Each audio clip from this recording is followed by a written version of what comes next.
Sveiki, šiandieną kalbėsime apie lėtinės neinfekcinės uždegiminės ligas ir šiandien svečiuose turiu Joną, kuris yra lektorius, dietistas bei testų grįstos mitybos specialistas bei trenerį Igną Pakėjų. Lėtinės neinfekcinės uždegiminės ligos ir mano žiniomis jos yra numeris 1 mirtingumo priežastis pasaulyje. Tai labai toksai Jonai griozdiškas baisus pavadinimas – lėtinės neinfekcinės uždegiminės ligos. Ar galim kažkaip, gal gali papasakot žmonėm, kas čia tokios ligos, kodėl mums jų reikia bijoti? Na visų pirma, kodėl tas pavadinimas toksai baisus? Taip, kodėl? Kas yra lėtinis? Tai žodis, kad yra lėtai, iš lėto, mūsų gyvenimo būdų susikūriamas procesas, uždegimas, kurio kažkada tai mes neišsisprendėm. Ir jį savo gyvenimo būdų paskatinom ir jisai pradėjo vystytis. Na ir mes turbūt nepaslaptis, ne tik pasaulyje, bet ir Lietuvoje, tai yra didžiausia mirties priežastis lėtinių neinfekcinių ligų. Tai yra onkologija. Vėžys. Vėžys. Širdies kraujotakos ligos. Tai yra insultai, infarktai ir visos kitos. Sąnarių ligos, smegenų, kognityvinės funkcijos ligos. Akių degeneracijos ir daugelis kitų. Tai žodžiu, tas toks griozdiškas pavadinimas reiškia visas tas ligas, nuo kurių pagrindė ir miršta žmonės, taip? Taip, ir bėda ta, kad mes patys jas susikūrėm. Ir bėda ta, kad mes patys jas susikūrėm greičiausia savo netinkamų gyvenimo būdų, netaikoma prevencija, greičiausia nejudrumu ir kitais dalykais. Na ir aišku, aplinka ir šiuolaikinės technologijos mus irgi paskatina. Tai mes ir jas irgi turime atkreipti dėmesį. Ir pasirūpinti, gal savimi paskatina pasižiūrėti, kaip miegojom, koks kitas pulsas, bet ir tuo pačiu mūsų sėslumą didina, taip? Visiškai sutinku su tuo, nes kompiuterizacija, technologijos iš tikrųjų padidina mūsų lėtesnį gyvenimo būdą, mažiau judrumo, mažiau fizinio aktyvumo, tuo pačiu mes nesunaudojam tų resursų, kuriuos įsidedam į burną, kuriuos suvalgom, ir visa tai irgi skatina tų lėtinių ligų vystymąsi. Taip. Ignai, kiek savo praktikoje susiduri, vis tiek treniruoji žmonės, vis tiek ateina gal sergantis lėtinėmis neinfekcinėmis uždegiminėmis lygomis, gal skundų kažkokiu turintis. Kiek pačiam tavo gyvenime teko taip gal akis į akį artimoje aplinkoje susidurti su šitom lygom? Tai ateina pas mane visi turintys tas ligas. Ir pas kažką būna ant kaktos parašyta, pas kažką ant kūno būna užrašyta. Turiu omeny, kad tu gali pastebėti, bet yra ir ateinančių tokių žmonių, kurie, nepasakysi. Jie ir sportuoja, ir sveikai maitinasi, bet viskam, kam reikia daryti tyrimus ir sužinoti. Tai, pavyzdžiui, pas mane žmogus ateina sportuoti, tai aš jo klausiu. Tai tiek, kiek jisai žino, kiek jisai ėjo kažkur klinikose ar kažkur darėsi tyrimus, ką jisai žino, bet daugelis žmonių nežino. Nes visų pirma, gal aš čia dariausi tyrimus, bet prieš 3 metus. Tai palaukti, jau 3 metai. Mes turim kažkiek dažniau daryti tos tyrimus, ir žinoti. Tai iš tikrųjų, tarkim, mano atveju treniruojant žmonės, tai yra kaip, gal čia netinkamas pavyzdys, bet labai pavojinga. Taip. Kaip tiksinti bombą. Jeigu žmogus nežino, o tu jį pradėsi treniruoti, sukelsi kraujospūdį. Tikrai taip. Jo, ir tada gali visokių ten išlygų būti. Tai dėl to aš jau per tiek metų esu išmokytas, kad klausimynas, pasidaryti tyrimų, testų, išsitestuoti kraujo tyrimai. Žmogus eina, grąžina man atsakymus, aš tada žinau, galbūt išsiunčiu pas mitybos specialistą, išsitirti, pasikalbėti apie mitybą, ko žmogus, ko moka, ko nemoka. Nes kad nemoka, tai nemoka praktiškai visi. Ir jūs dabar kalbėjote. Kartais net nesusimasto iš tiesų. Jo, kad nemoka. Bet mūsų sistema mums nedavė tokios galimybės mokykloje, ten, kur mes turėjome būti, dar prieš mokyklą tėvai, dar turėjo būti darželį, tėvai. Ir jeigu ten nežino, ir dar į universitetą nuėjus, ir dar ten aš nepasimokau, ir tada nueinu staiga dirbti, ir ten skiriu visą savo laiką ten.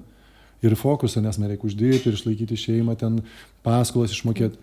Tai nėra kada. Ir tada žmogus, jisai tikrai susiduria su tom visom lygom. Taip. Ir jisai ateina ir čia jau yra mūsų darbas. Tai va, aš taip žmogų ir priemu. Aš priemu, kad jisai nieko nežino, gal kažką yra girdėjęs, Taip. gal kažkur kažką skaitęs, jis atsineša. Tai aš va, tais klausimais išsiaiškinu, kiek jisai žino. Ir tada jau prasideda tas mano bent jau atveju toks ilgalaikis edukacinis periodas. Projektas žmogaus Valandą sveikatinimo. laiko per dieną mes praleidžiam, aš Taip. pasakoju, kaip reikia apšilti, ką reikia daryti. Ir daugiau kažkaip mėginu neapkrauti, bet paskui praeina laikas, žmogus pradeda klausti, oi žiūrėk, man čia skauda, oi žiūrėk, man čia svaigsta, oi žiūrėk, man čia taip, o ką tu pasakytum, o kaip tu patartum. Taip. Tai va, tai aš susiduriu su tuo. Tai aš juos priemu, žinau, kad Taip. ten visko yra, bet po truputį prasideda ta edukacija ir aš tiesiog su kai kuo 4 metai, 5 metai, 10 metų. Aš Žodžiu, treniruoju žmonės. Tu esi tas ne šiaip savo treneriukas, kuris sudaro kažkokį planą, bet dar, kaip aš suprantu, ir pasigilini, kad nebūtų taip, ateina žmogus, tarkim, su kokia nors lėtinė širdies kraujagyslių liga, duodi sporto ir varyk žmogau laimingas. Į kapus. Dar Ir varyk į žmogau kapus. laimingas į Taip. kapus. Tu taip pat įsigilini ir aš kažkaip tokią alegoriją dabar pagalvojau, juk mes kas kiek metų automobilį vežam patikrinti, kas 2 ar kas metus.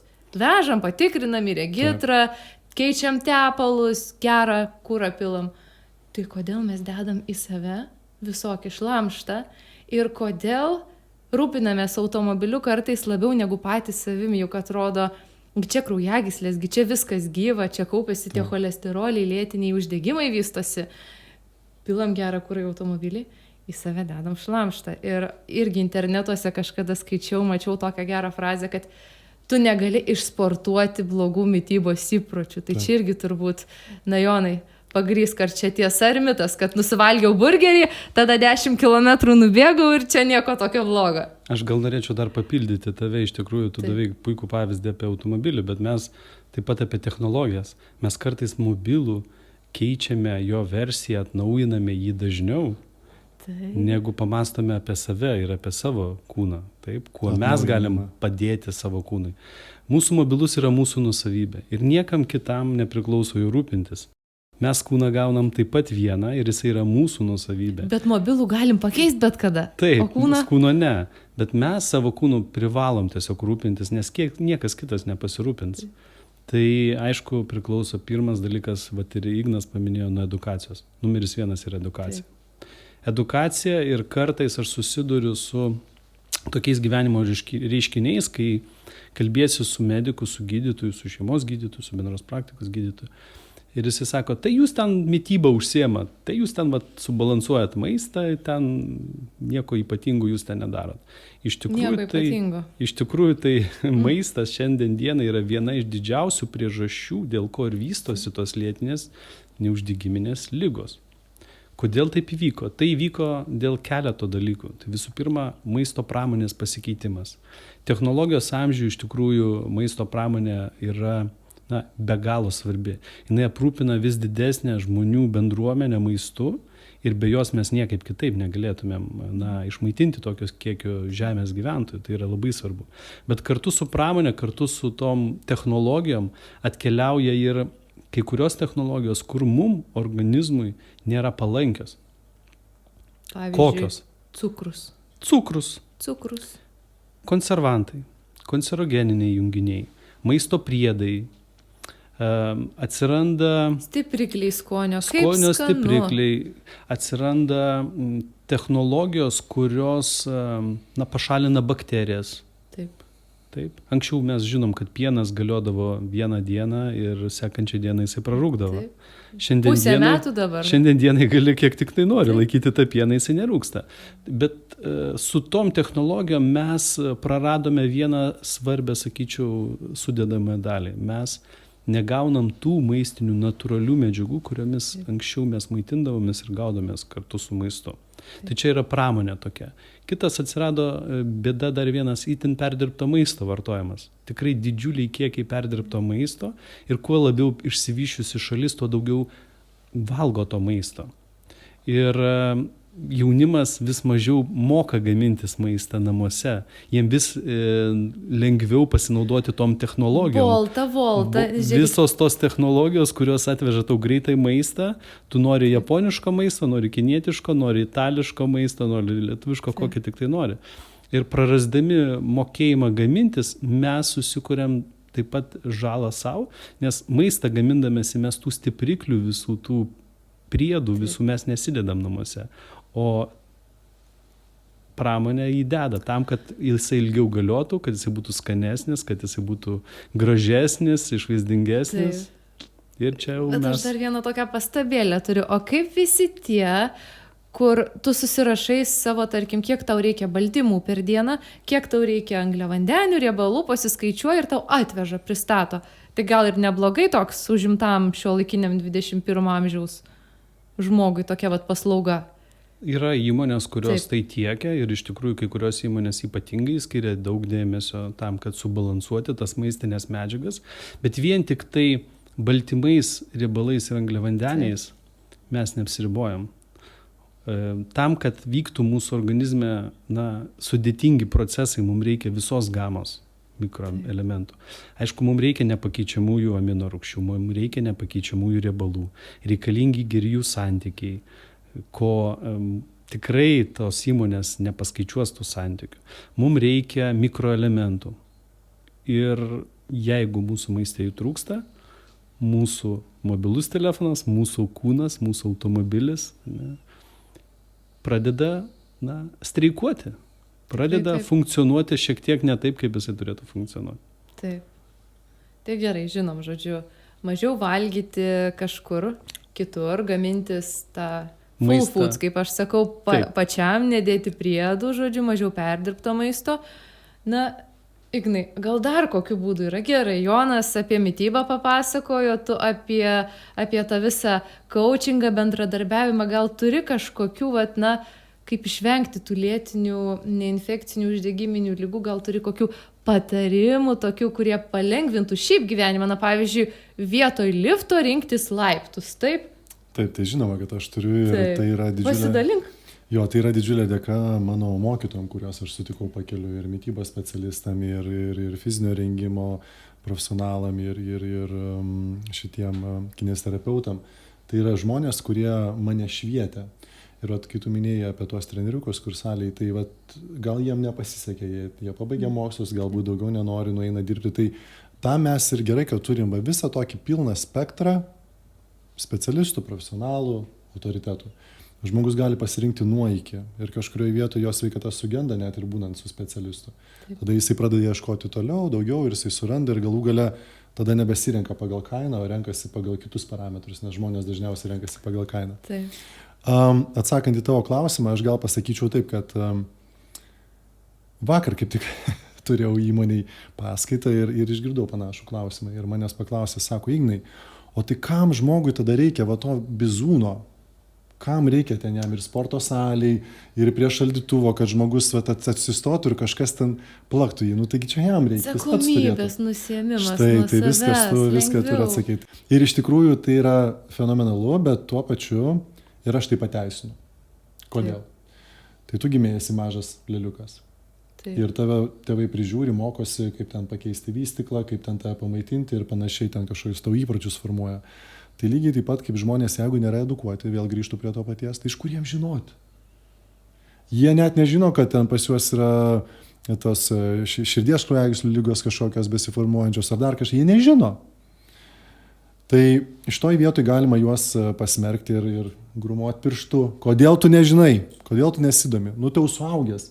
Ten tarkim, 18 metų plus, tai jau turi žinoti. Bet kita vertus, jie nežino, nes jie susifokusavo visai kitur. Ir jeigu mes einame į eterį ir tokiu būdu kalbame ir sakome, ką mes žinome, ir tokiu būdu kviečiame žmonės eiti ir ieškoti pagalbos. Nes dažnu atveju, ką aš girdžiu ir matau, kad žmonės, tai aš pats ir kažką mėgina ten. Badauja ten, tada, paimsiu iššūkį.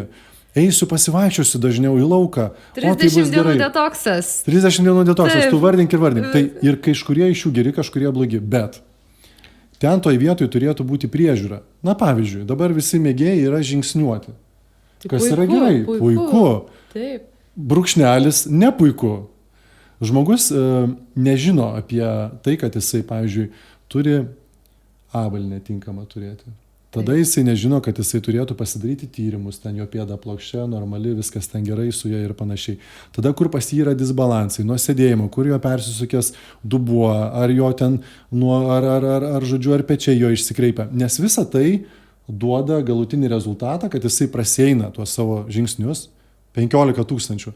Nes kai kas įsikvepia ir turi tas dabar visas šiuolaikinės aplikacijas ir padaro. Bet grįžta namo, raumuo šąla, pradeda trauktis, nuo tų visų jo disbalansų jam surakina nugarą. Nes užspazmuotas blauzdas, patempia šlaunis, patempia sėdmenis, jeigu kojos kryžiuojamas, tai sutempia arba į vieną, arba į kitą pusę. Ir viskas, ir tada žmogus, tai kas čia man nutiko? Na ir tada jisai pradeda tepti kažką, deda. Tai tas patarimas, eikit visi vaikščiot. Aš gal sakyčiau taip, kad tiek vaikščiojimą, tiek krepšinį, tiek padėlį ar bet kokį sportą žmogus nori eiti ir daryti, tai pirmoji eilėj jisai turi nueiti pas specialistą ir paklausti. Ateit pas gydytoją. Ar pas mane viduje viskas gerai ir aš galiu tai daryti. Tada jisai įvertina ir pasako, taip, tu gali. Tada nueiti pas fizinio rengimo trenerį arba kineziterapeutą. Apžiūrėkit, prašau, mano kūną, ar mano kūnui yra viskas gerai ar ne. Tai Ignai, klausyk. Ir jeigu jisai tai padaro, tada jisai tikrai sveikai tobulės, vaikščios, eis, ieškos. Bet jeigu taip ir nepadarys ir kažkur susižalos, taip žinai, labai skamba baisiai, negaila, nes aš mačiau tokių, kur žmonės labai yra užsispyrę ir jie eis ir darys ir specialiai, kol ten iki susižalojimo, bet tada jie paskui iš to skausmo, kurį patiria metus, 2, 3, 10, 15, pradeda jau kai kapituliuoja ir pradeda jau tikrai nuodugniai patys ieškoti, nes jau atsibodo taip gyventi, tada jie susiranda visus specialistus, pasidaro visus tyrimus ir daugiau niekad gyvenime nepadarys kitaip. Ir dar kitus pamokys. Tai dabar man pasakyk, blogai, kad jisai išėjo praėjo ir surakino jam nugarą, ar gerai? Nu tai toks, matai... Per skausmą į sprendimą. Bet yra kai kurie per skausmą ateina, kiti ateina per pamatę, paklausė mūsų ir... O, padarysiu, teisingai sako. Kitas pamatė, kad tą surakino. Ne, aš nenoriu, kad mane surakintų, aš eisiu geriau darysiu. O kiti patys tokie sako, gerai, ką man čia padaryti, kad aš jausčiausi geriau. Jam nieko nereikia, jisai pats iš savo vidinės motyvacijos. Taip, kad tų būdų yra tikrai nemažai. Bet šiai dienai yra labai daug tokių gerų, pozityvių dalykų. Podcastai, kurį mes čia dabar ar TV laidos, straipsniai, knygos. Jo. Ir tu gali šviestis, nes to laiko yra tikrai per dieną labai nemažai. Taip, kad tų patarimų yra, bet su kiekvienu patarimu eina labai didelė atsakomybė. Kitaip sakant, taip pat ir tarp fizinio aktyvumo arba jo sukūriamos naudos ir tarp sukūriamos žalos yra plonytė linija. Labai plonytė linija. Taip, labai plonytė, bet dabar aš taip, Ignas pasakoja, čia plokščia pėda, smaila pėda, kvadratinė, disbalansai. Ir aš galvoju, jeigu man tiek reikia turėti žinių, norint išeit pasivaikščiot, tai gal aš tiesiog sėdėsiu ant sofos, valgysiu čipsus ir žiūrėsiu televizorių. Tai aš kalbu tobulų. Bet vėlgi tokie, sakau, du kraštutinumai yra. Taip. Tai aš kalbu tobulų idealių variantų ir kai mes sėdim, aš kaip vedu paskaitą apie tai, vaikščiojimo nauda žala, bėgimo nauda žala, ten kokio dviračio ar dar kažkur, ir įmonės užsako ir klausia. Tai aš susakau, kaip turėtų būti idealiai. Ir aš tada klausiu. Bet pavyzdžiui, ir tada visi, bet tai Ignai, tai kokia čia? Aš sakau, viskas tvarkoj, tai jūs išėjot pasivaikščiot. Nieko nepasidarėt, nieko neapšilot. Neapšilot prieš tai. Neprasijudinot sąnarių, neprasijudinot raumenų, neaktyvavot ir panašiai. Paskui grįžę, neprasitampėt, nepadarėt volavimą ir panašiai. Ir taip tiesiog išėjot su ten batais, tinkamais, netinkamais. Kam iš jūsų po ėjimo skauda nugarą grįžus? Arba ten kelius, arba klubus. Ir beveik visą salę kelia ranką. Tai aš sakau, aš apie tai ir kalbu. Tai aš jūsų labai prašau, nueikit pasidarykit vieną kartą. Ir paskui jau tai tampa norma, nes jūsų needukavo, jūs nežinot, ką daryti. Tai aš jums dabar pasakiau. Gali toliau to nedaryti, bet kam patinka gyventi skausme. Žmonės nori būti laimingi, gerai jaustis, o čia dabar skausmas iš kažkur. Taip. Tai žodžiu, gal aš pati iš savo praktikos irgi pasidalinsiu. 21 metais pradėjau bėgioti, irgi buvau tokia... Goginso knygos, motyvacija, podcastų prisiklausiau, tai dabar bėgsiu maratonus. Ir ką, nubėgau savo 8 kilometrus, viskas kaulų čiulpų uždegimas ir tada 6 savaitės su skaudančia koja. Tai žodžiu, kaip aš sakau, mokomės iš klaidų, geriau mokytis žinoma iš kitų klaidų, ne iš savo klaidų. Ir na, žinoma, tas sportas ir to ir mitais apipintas, kaip ir visa mityba mitais apipinta. Ir kokių, Jonai, esi mitų girdėjęs? Pavyzdžiui, pas mane ateina pacientai ir sako, nu, vat, gydytoja, man nereik vitamino D, nes aš dabar visą vasarą gyvensiu Ispanijoje. Pasidarom kraujo tyrimą po tos Ispanijos ir žmogus labai didelėme trūkume. Tai gal kažką iš savo patirties gali tokio papasakot, arba gal kažkoks įsitikinimas yra žmonių, kas, nu, vat, nededu cukraus į kavą ir arbatą, tai nevalgau cukraus. Žodžiu, tai jau čia skaitosi, kad žmogus nevalgo cukraus. Na, mitų iš tikrųjų girdėti. Yra daug. Pagrindinis mitas, sakyčiau, arba pagrindinis nesuvokimas, kad aš valgau įvairių maistą, man užtenka visų maistinių medžiagų, man nieko nereikia. Ir žmonės tai tiki, nors pripažinsiu, kad anksčiau taip ir būdavo. Kai mes valgydavom, na, turtingesnį maistą, maistinėmis medžiagomis. Kai žemė buvo taip nenualinta, kaip yra šiandien dienai, kai ūkiai nualinę žemę ir toj pačioj žemėje augina 2-3 derlius, mes puikiai žinom, praėjo žiema ir mes žinom pomidorų skonį žiemos metu ir pomidorų skonį iš savo daržo, ne, ir tie skoniai skiriasi. Taip pat yra atliktos pasaulinės studijos, kur parodyta, kad šiandien dienai dėl žemės nualinimo nuo kelių iki 14 kartų trūkumas mikromedžiagų, antioksidantų, vitaminų, mineralų tuose pačiuose daržovėse, vaisiuose, sėklose, riešutuose, uogose. Ir mes tam tikrą prasme, gaudami kalorijas, būdami sotus, badaujam. Mokslo tai vadinasi B tipo badavimas. Kai tu badauji, nors tu esi sotus. Bet tavo sistemos ir tavo kūnas badauja. Tu negali to pajausti, tu gali tai tik išmatuoti. Tai iš tiesų yra tam tikri kraujo tyrimai, kurie padeda išmatuoti tų maistinių medžiagų trūkumus arba perteklius tam tikrų. Ir puikų pavyzdį pasakėt, kad vitamino D. Taip. Tu gali gyventi ant saulėje, dirbti saulėje, bet jeigu tavo oda yra padengta kremu arba drabužiais, tavo vitamino D kiekis nepadidės tavo organizme, nors ir tu esi ant saulės. Ir tą vitamino D taip pat mes negalim susikaupti labai ilgam laikui. Maždaug yra paskaičiuota, kad jeigu vasaros metu tu porą savaičių pabūni kažkur tai pliaže, ant saulės, pailsi, arba ten dirbi laukuose, kažkur tai vaikštai miškuose, pievose, tai maždaug iki rugsėjo vidurio galbūt tavo kiekis vitamino D lygis bus didesnis truputėlį. Maždaug mėnesį, mano žiniomis, prikaupiam, o po to vis tiek reikia pildyti. Tikrai reikia papildyti nuolatos. Tai tikrai mes esam tokioj nuostabioj šaly, kai yra ir žiemos, ir rudenys, turbūt nežinom, kas yra. Ir specialistai puikūs, kurie gali patarti. Jo, tai iš tiesų mums reikia praturtinti savo mitybą. Bet taip pat mums reikia nepamiršti, kad mes su maistu neprisidarytumėm savo žalos. Būtent to įtin perdirbto maisto valgymas, kuris riebaluose kepto maisto valgymas, kur sudenga tam tikros medžiagos, cukrai, baltymai sudenga, riebalai sudenga. Ir tie degimo komponentai, kurie susikupia maiste, jie ypatingai sendina mus ir ypatingai sukuria uždegiminius procesus.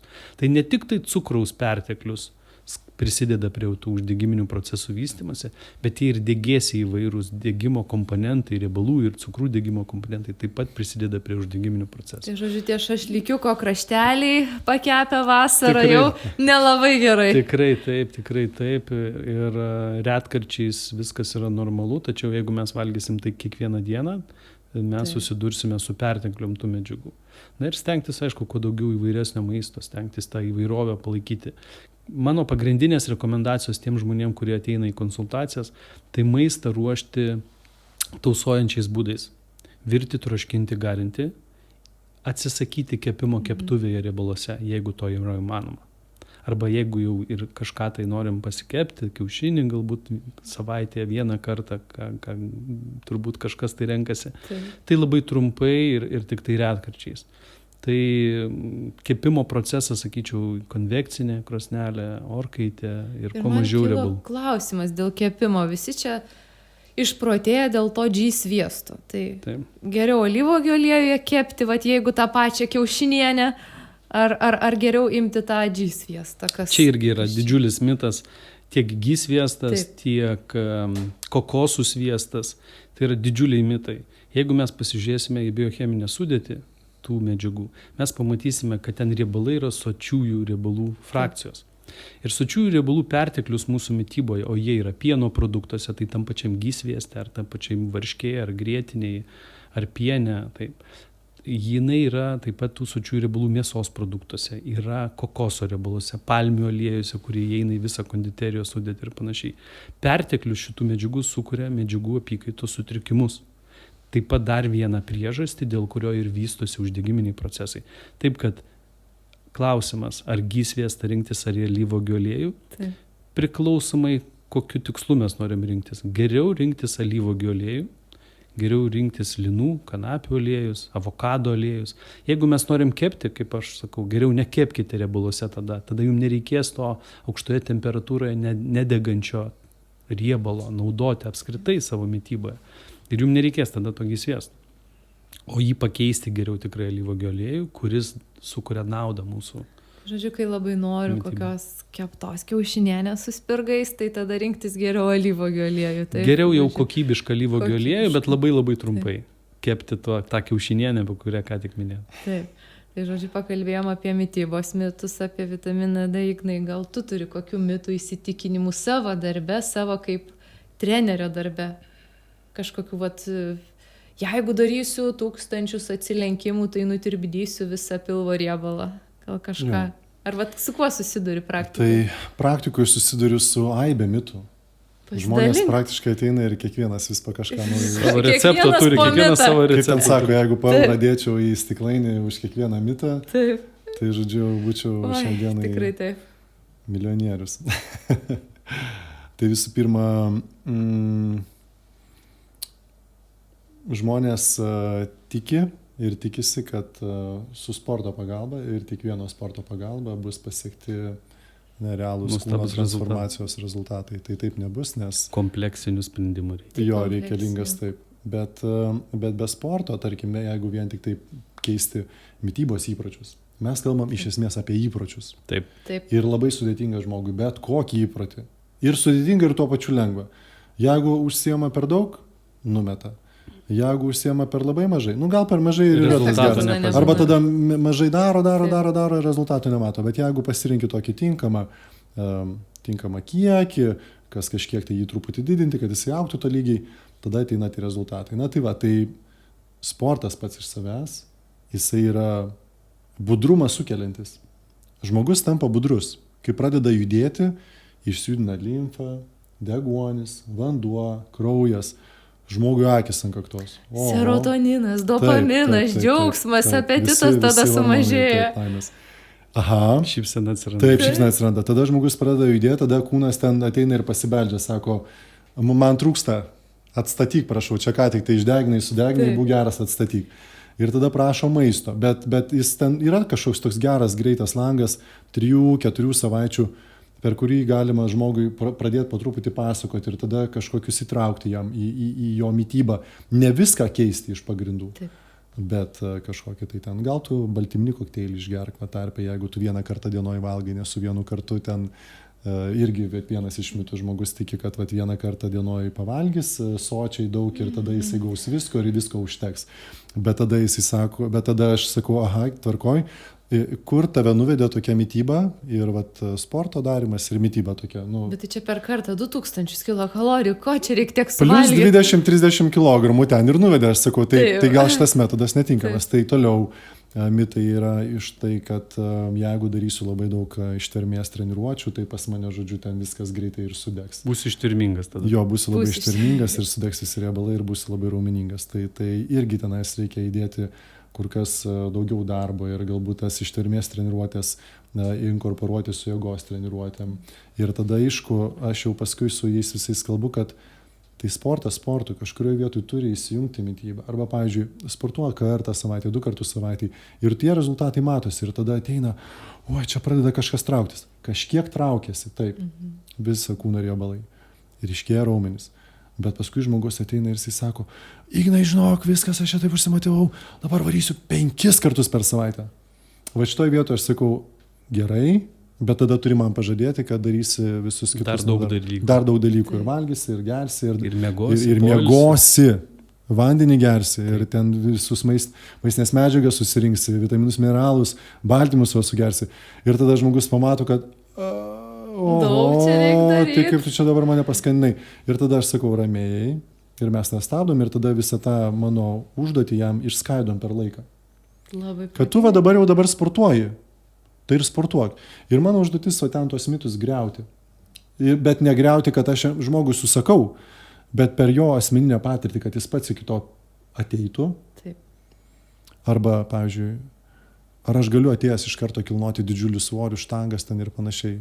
Na, mane mokė iškelti didžiulį svorį. Jeigu virš kito galvos. kilnuoji, tai gali. Jo, ar ten ar mirties trauką padaryti, ar iškelti virš galvos su šluotkočiu. Taip. Pusę metų, mano treneris mus mokė, pusę metų. Ir kai mes paėmėm jau svorį, tik tai 5 kg tą patį svorį, tai pas mus klaidos prasidėjo. Tai mes treneriai. Tai ką kalbėti apie žmogų, kuris dirba ofise ir paskui ateina, jis nežino, tai jisai ateina ir aš čia noriu, nes sporto klubo vaizdinys, jisai toks sukurtas yra, kad vyro kūnas va taip atrodo, moters va taip ir aš noriu va šitaip. Čia ir dabar. Čia ir dabar, va man duok ir ką man dabar vesk link to. Ir kai kurie treneriai tikrai neatlaiko, nes jiems sumoka nemažus pinigus ir jie tada turi daryti, ko prašo jų Tai ne tik klientas. treneriai ir pacientai. Taip. Tai dalykų. pacientai sako, duok man šito ir Taip, aš tada duok man sakau, šitą. palauk. Ne. Ir aš tada greunu tą mitą, kad čia yra labai didelio darbo ir ne faktas, kad tai yra sveika. Dešimtmečių. Ir dešimtmečių ir ne faktas, kad tai yra sveika išlaikyti Taip. tokią dehidratacijos kiekį. Vienareikšmiškai tik kompleksinis sprendimas gali sumažinti lėtinių uždegiminio proceso vystymus. Ignai, tu tikrai giliai išmanai fizinio aktyvumo naudą ir žalą ir tu Taip. patari jiem. Tai čia yra vienas iš mechanizmų, kuris prisideda. Tačiau, kaip tu sakai, vieno neužtenka. Mytyba. Taip. Reikia sureguliuoti mytybą. Mytyba. Poilsio, miego režimą. Miegas. Aplinkos įtaką sumažinti. Emocinė gerovė, streso Pagerinti valdymas. emocinę gerovę. Sureguliuoti streso valdymą. Ne? Taip pat, jeigu mes neturėsime tam edukacijos, mes nežinosime, kaip tai daryti.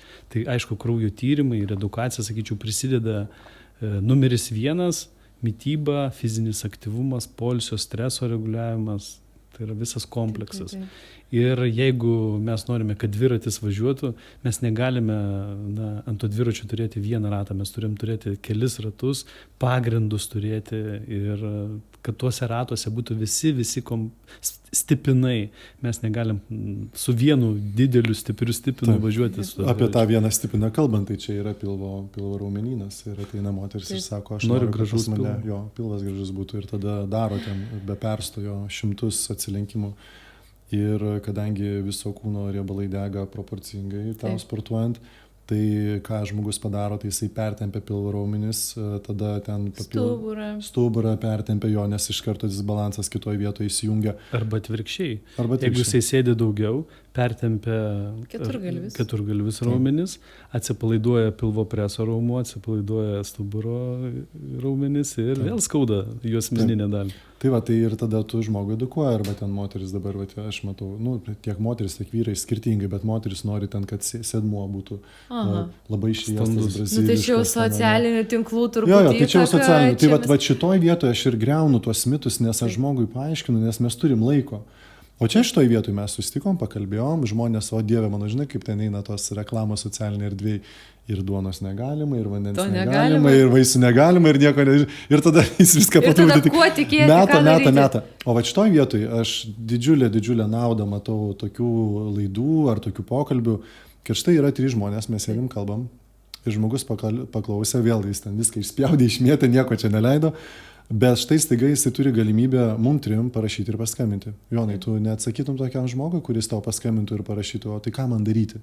Tai ką man dabar? Kiekvieną dieną tai darau ir sakau. Daug metų. Daug metų. Jau Aš kiekvieną dieną tą patį darau, nuo ryto iki vakaro žmonės man rašo, skambina, aš susitinku, garso žinutės įrašau, straipsnių nusinčiu kažko. Tu lygiai tą patį knygą duodi paskaityti. Lygiai tą patį ir konsultacijose, ir per socialinius tinklus. Tai va, tai nauda yra tokia, kad mes dabar kalbam, bet žmogus visada klausia, net ir įmonėm, aš didžiuliam, ar įmonėm, auditorijom sakau, ir jie sako, Ignai, bet mes suprantam, bet o ką daryti? Žinai, kad mes ir taip girdėjom, ką daryti. Tai aš sakau, tai naudokite progą, rašykit, skambinkit, bendraukim, teskit visą tai. Atsakomybė jūsų. Prisimkite atsakomybę, aš padėsiu arba mes padėsim jums tenais nueiti, kur jūs norit nueiti, kažkurioje vietoje aš ranką paleisiu. Ir jau pats turėsi eiti. Na, visų pirma, suteikdami edukaciją mes būsim tie, kurie įkvėps žmonės, vienas. Antras dalykas, mes būsime tie, kurie palydės žmonės tuo keliu. Tai reiškia, tas santykis žmogaus su mumis, jisai kaip kelionė. Pirmas susitikimas tai yra kelionės pradžia, ne pabaiga. Žmogus galvoja, kad ateisiu pas tave, vienas apsilankimas ir aš jau viską žinosiu, viską darysiu. Ne, mes eisim kartu. Aš tau padėsiu, tau kils klausimų, aš tau patarsiu. Tau kils atsakymai iš tavo kaimynų, iš socialinės erdvės. Aš pasakysiu, ar tai mitas, ar tai tiesa. Na, kelionė, visa tai gyvenimas yra kelionė. Man labai patinka, kai aš turiu pacientų ir labai aš džiaugiuosi, kad turiu jaunų, kurie ateina profilaktiškai pasitikrinti, kurie turi, tarkim, skydliaukės ligas sergančių žmonių šeimoje arba lėtiniam neinfekciniam uždegiminiam ligom ir, randam cholesteroliką. Ir jie klausia, jie domisi, sako, kada kitą kartą gydytoja pas jūs ateit, o kokį tyrimą atsinešti. Tai aš manau, tas bendradarbiavimas gal ir šiek tiek palengvinimas tos atsakomybės naštos už savo sveikatą žmogui ir nukreipimas labai labai padeda ir labai yra gerai ir labai džiugu, kad dabar tie žmonės ir jauni ir turi galimybę 21 amžiui kreiptis į gydytoją, ateiti išsitirti, tik tai tiek, kad gal tokį minusą labai didelį turim. Informacijos negaros krioklys. Ir kaip išsirinkti, kas sako tiesą. Juk visokių tikrai šarlatanų pilna, juk visokių ir trenerių visokiausių pilna, juk ir gydytojų, čia akmuo į mano daržą, irgi visokių yra pilna. Tai kaip tada išsirinkti? Iš tikrųjų, palietei temą cholesterolio prevenciją, kaip mes galėtumėm jiem padėti. Tai cholesterolį įtakoja įvairūs mechanizmai. Vienas, aišku, streso valdymas. Per didelis kortizolio kiekis prisideda irgi prie cholesterolio didesnio kiekio. Per didelis fizinis aktyvumas prisideda prie didesnio cholesterolio kiekio. Tai reikia reguliuoti. Taip pat mityba labai prisideda prie cholesterolio reguliavimo ir tikrai tie žmonės, kurie ieško prevencinių sprendimų reguliuoti cholesterolį, visų pirma patarčiau reguliarus fizinis aktyvumas, streso kontrolė, streso reguliavimas, tai ar meditacija, ar pabuvimas miške, ar žvejyba, taip, kiekviena meditacija yra skirtina, ar su gėlėmis į žemę rankutės įleisti ir užsimti. Labai svarbu, taip pat svarbu ir mityba. Ir tam tikros maistinės medžiagos taip pat prisideda prie to, kad padeda reguliuoti. Tai gerieji riebalai, alyvuogių aliejus, riešutuose esantis riebalai padeda reguliuoti cholesterolio tam tikrom frakcijom, aš apie tai negilinsiu šiandien. Taip pat skaidulinės medžiagos. Pasirodo, kad mes visuomenė šiandien dienai suvalgom žymiai mažiau skaidulinių medžiagų, negu mums reikėtų suvalgyti. Pusė tik tai kiekio suvalgo. Mažiau 12 gramų lietuvai suvalgo, kai turėtų suvalgyti per parą 30-40. Taip, o būtent skaidulinės medžiagos reguliuoja cukraus pakliuvimą į kraują, kuris prisideda prie cholesterolio frakcijų didėjimo. Taip, kad labai svarbu yra ir mityba, ir tas kompleksinis sprendimas, sakyčiau, yra viena iš geriausių išeičių, kaip galima padėti žmogui. O kaip atsirinkti, tavo klausimas buvo. Tai čia žmogus turi būti kažkiek kritiškas. Galų gale, jeigu žmogus, įsivaizduok, kokia sudėtinga žmogaus situacija. Jis neturi žinių, kažkur skaitė, kažką girdėjo, kažkas kažką ten VBS, kaip juokia, viena babutė sakė. Tai ir tada jisai klauso ir iš kur jam žinoti, čia kartais dar ir tokių terminų išgirsta žmonės, kur jie nesupranta ir jie tada tokie jaučiasi ir tada jie tikrai užsidaro, sako, aš niekur neįsiu, net nieko neklausiu. Ir va šitoj vietoj kaip jam atsirinkti. Tai jie arba neina iš vis, arba tada eina ir tada jų ta kelionė. Jo, bet vis tik tai aš esu sulaukęs ne kartą tokio klausimo ir aš sakau žmogui klausyti, būti smalsiu, klausytis, skaityti straipsnius, skaityti knygas, galų gale dalyvauti tokiuose pokalbiuose, uždavinėti drąsiai klausimus. Taip. Ir kad jam arba paneigtų, arba patvirtintų. Ir jeigu jisai girdi, kad jau ir ketvirtas specialistas taip sako, vadinasi, gal tai yra tiesa, tada tai čia yra tik tai teorinė dalis, kur žmogus gali išgirsti ir arba tikiu, arba netikiu. Tada ateina praktinė dalis. Ar tu ragavai tą mangą, apie kurį tu perskaitai visas knygas? Ne, neragau. Dar Tai tu sakyčiau, nežinai jo. Ignai, dar sakyčiau, prieš mangą yra galimybė pasidaryti kraujo tyrimus, kurie šiais laikais jau rodo lėtinių uždegiminių ligų vystymosi mechanizmą. Ir kiek to mango reikės, Ir tada parodo jisai tiksliai, kiek ir kokio to vaisiaus ar tos daržovės reikės, ar tos žuvies, ar mėsos, ar kaip pakeisti tą racioną, kaip įtakoti savo racioną, kad tu galėtum pagerinti savo organizmo funkcijas. Tai yra kraujo tyrimai, tai yra riebalų rūgščių kraujo tyrimas, kuris būtent ir parodo tokius lėtinių uždegiminių procesų vystymas. Ir sakyčiau, jisai šiandienai yra ypatingai populiarėjantis visuomeniai. Tai va, ir gydytojai. Atsakymas į tavo klausimą, kaip žmogui atsirinkti, jisai turi darytis tyrimus. Bet žmonės neina daryti. Edukacija, tyrimai, mitybos korekcijos, fizinio aktyvumo korekcijos. Ir tada miego poilsio taip pat korekcijos. Tai aš suprantu, kad mūsų sveikata, gera savijauta yra tarsi, pasakykime, 4 kojų stalas. Taip, ant vienos kojos kas? Mūsų mityba, kita koja atsakinga už judesį, fizinį aktyvumą, trečia koja mūsų miegas, trečdalį gyvenimo pramiegam, 30 metų. Ir 4 koja ta mūsų streso koja, kaip aš sakau, emocinės gerovės. Tai ar gali tas stalas stovėti tiesiai gražiai, jeigu vieną nupjausim koją? Neturėsim emocinės gerovės, bet valgysim labai gerai, sportuosim, miegosim, bet turėsim kokį nors, pavyzdžiui, toksišką bosą, darbę stresuosim visą laiką, neišeisim pamedituoti. Negali tas stalas stovėti.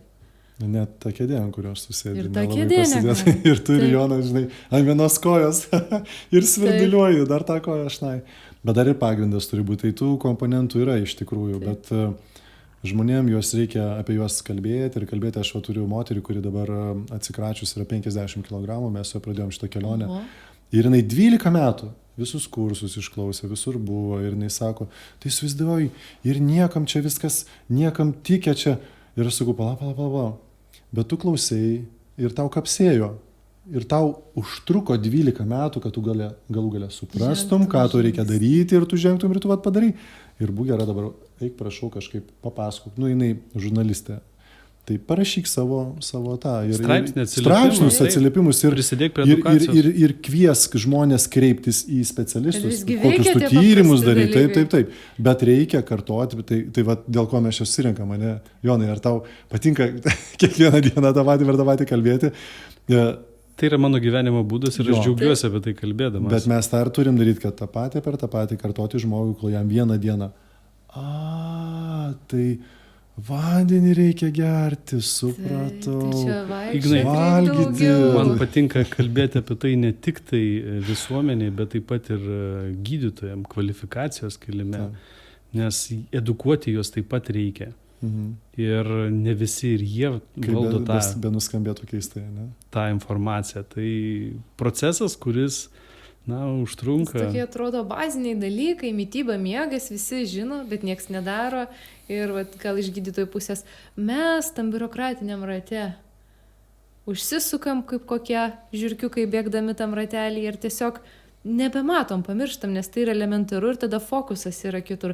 Į tabletę, kad išrašytum, kad dar kažką. Fokusas yra užpildyti ataskaitą kompiuterį, į sistemą įrašyti. Taip. Dėmesio trūkumas iš tikrųjų pacientui ir to laiko trūkumas, nes tų pacientų skaičius vis didėja, o jų skaičius didėja, nes lėtinių ligų vystymasis didėja. Tai, sakyčiau, yra kertiniai akmenys, kur iš pradžių reikia prevenciškai padėti žmogui išspręsti jo problemą, edukuoti jį, parodyti jam sprendimo kelius ir galbūt tada mažės tos eilės. Tai prevencija yra naujoji mada iš tikrųjų, naujoji mada prevencija yra. Ir knygų, ir mes tą pačią knygą klausėm, tai ten buvo kalbėta apie prevenciją, kad anksčiau sužino, kas tau yra, negu kad tai būtų per vėlai, kas vykdavo iki šiol. O šiai dienai visos galimybės yra prevencijai. Tai žodžiu, mano žiniomis daugelio lėtinių neinfekcinių uždegiminių ligų, taikant gyvenimo būdo pokyčius, mitybos pokyčius, tikrai ir daug mirčių būtų galima išvengti. Žmonės, žinai, ką pasako man per paskaitas. Ignai, tai kaip mums padaryti?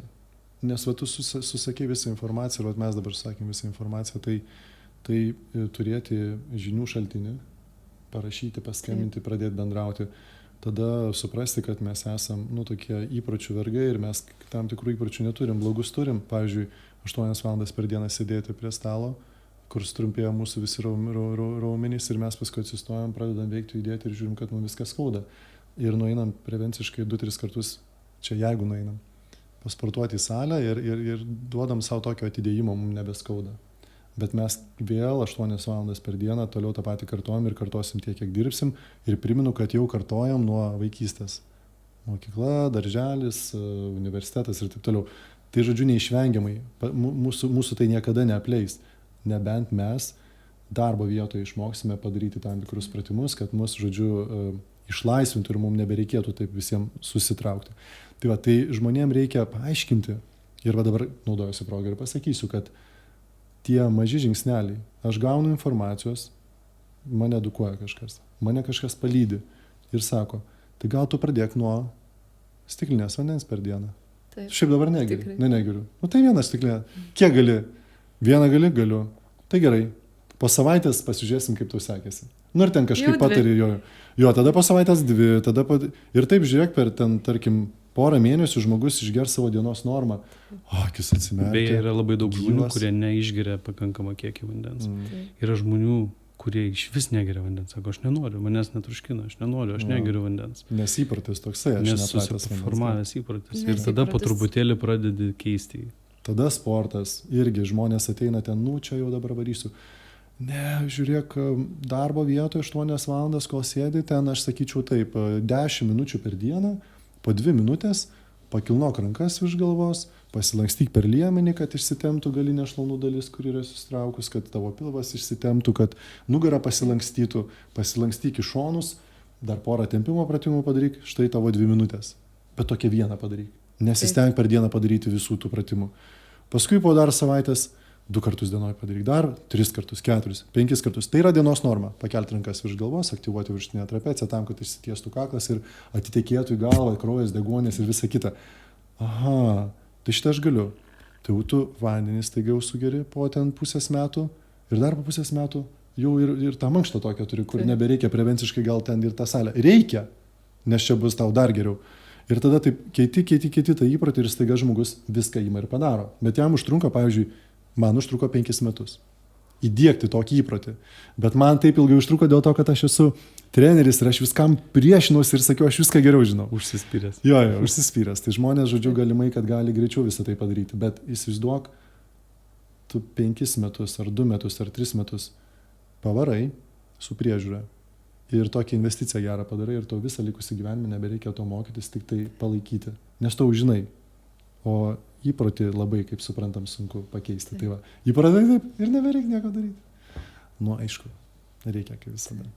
Tai žodžiu, apibendrinant mūsų visą šitą pokalbį, aš supratau, kad norint gyventi ilgai, sveikai ir laimingai reikia mokėti pasilsėti ir pamiegoti, rinktis neperdirbtą maistą, pajudėti, jeigu nemokam judėti, kreipiamės į Igną, kad išmokytų. Arba į savo srities specialistą. Emocinė gerovė, doroti su stresu ir dar Jonas kažką nori pridurti. Noriu papildyti, kad darytis reguliariai kraujo tyrimus, kurie parodytų, kokių maistinių medžiagų tau trūkumas, kokių yra per daug. Taip. Nes mes vien tik tai tikėti, kad mes teisingai maitinamės ir gaunam visas maistinės medžiagas, dėja negalim sau leisti, per brangu. Tikrai taip. Žymiai pigiau yra gauti reikalingas maistinės medžiagas ir neturėti tų lėtinių ligų vystymosi. Gauti tas medžiagas, kurių tai reikia. Būtent tokių, kokių reikia, ir tai yra pigiau negu vėliau kreiptis į gydytoją ir ieškoti jau gydymo sprendimų. Taip, ačiū labai Jonui, ačiū Ignui. Ir Ignai gal pabaigai tada kokį sėdim ofise, vis tiek daug žmonių sėdi ofise, gal kokį pratimuką, ką būtų galima ištempti, pratemti, kad... aš visą paskaitą turiu. Vieną greitai, 2 minutės. Jo, bet iš tikrųjų tai aš kvieščiau keisti sėdimas pozicijas kas 20 minučių. Tai žodžiu, jau aš per ilgai sėdžiu. Jo, nes mes jo labiau įkrentam Taip. darbą, susifokusuojam, mėginam nesiblaškyti, dabar turim visokių įrankių, kurie mums padeda susifokusuoti, nes yra darbai, kuriuos turim padaryti. Tai reiškia sėdėjimo padėties keitimas iš tokios, atsisėdimas, išsitiesimas ant krašto, tada atsistojimas prie stalo, dirbant prie stalo, tada išėjimas į lauką pakvėpuoti grynu oru, tada grįžimas atgal padarius keletą tokių prasimankštinimo pratimų, kuriuos aš beje turiu ir man kiekvienas parašęs, aš visada juos jam atsiunčiu, nes jie pas mane yra, aš juos padariau, kad žmonės juos turėtų ir galėtų naudoti. Turiu omeny, ten tas parodymas, aš jau rodžiau, čia yra kaip rankas kilnoti. Pakelti Tai ranką rašyti jau yra Ignui, gerai. taip? Jo, bet tas padėties keitimas yra vienas, bet pakelti rankas, čia dabar mikrofonas maišo, tai va šitas rankų iškelimas ir pakilojimas per dieną 10 kartų arba 5 kartus po 10, tai yra 50 kartų, tai yra mūsų minimalus kiekis, kiek mes turim pakelti rankas, kad aktyvuotis į mūsų šitą dalis, kuri yra pertempta ir mūsų galvos nelaiko kaklas nukrenta, kad atsistatytų. Nes vien jau šitai vietai užspazmavus, kas pas didžiąją daugumą žmonių yra, apie 20-30% visko, ko mes jau nebegaunam ir mums netiteka į galvą. Deguonies mažiau, kraujo, deguonės, jau sakiau, vandens limfos. Ir tada paskui mums nuo to sėdėjimo užsispaudžia viskas. Tai va tas pajudėjimas net darbo vietoj toks lengvas, jo užtenka. Ir tada savijauta iš karto, įsivaizduok, 20-30% geriau. Pasirinks tai per liemenį, dar geriau, 60% savijauta geresnė.